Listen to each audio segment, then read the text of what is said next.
Hi everyone, I'm going to be talking you through a science experiment that you will be doing today for the class.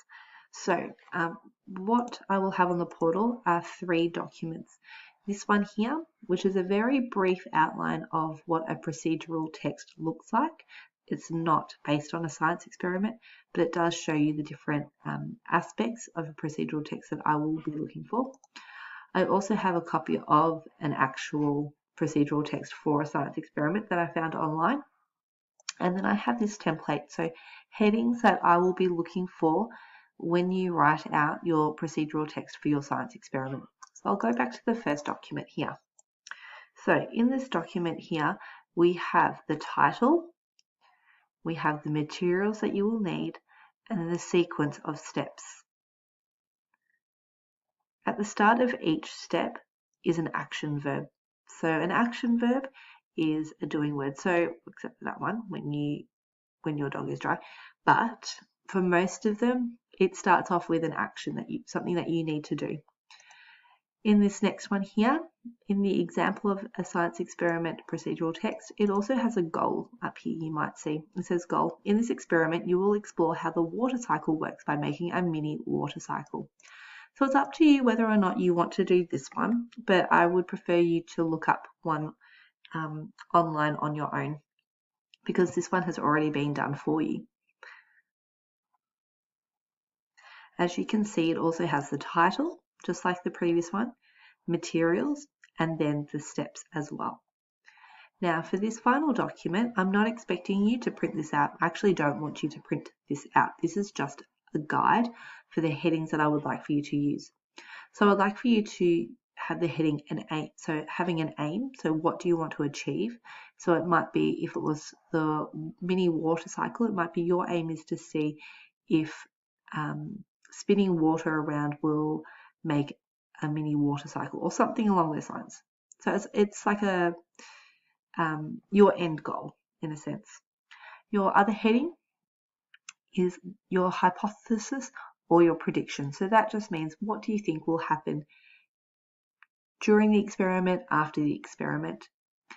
Another heading that you will need to have is materials. So listing the materials that you will need for the science experiment, and then the procedure. So the steps that you needed to do to conduct your experiment.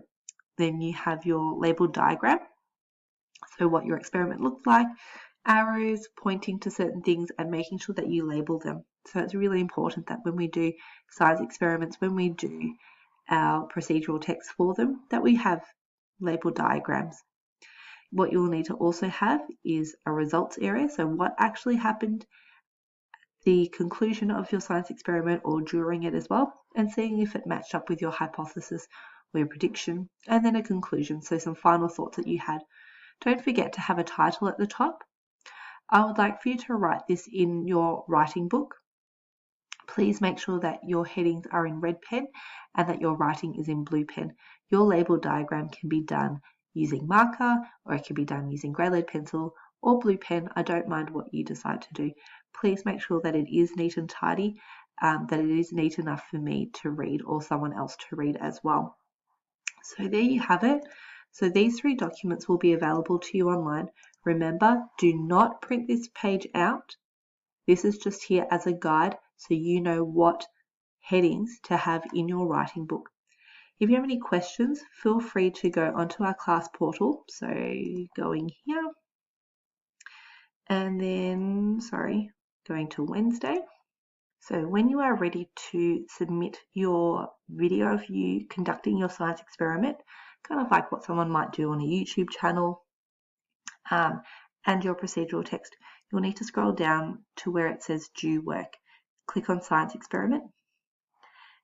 You'll then need to tap on the blue button that says create submission. So you click on that, type me any message, so message for Mrs. Batty if you need to.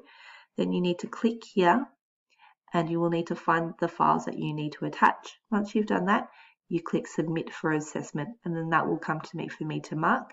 I will mark it.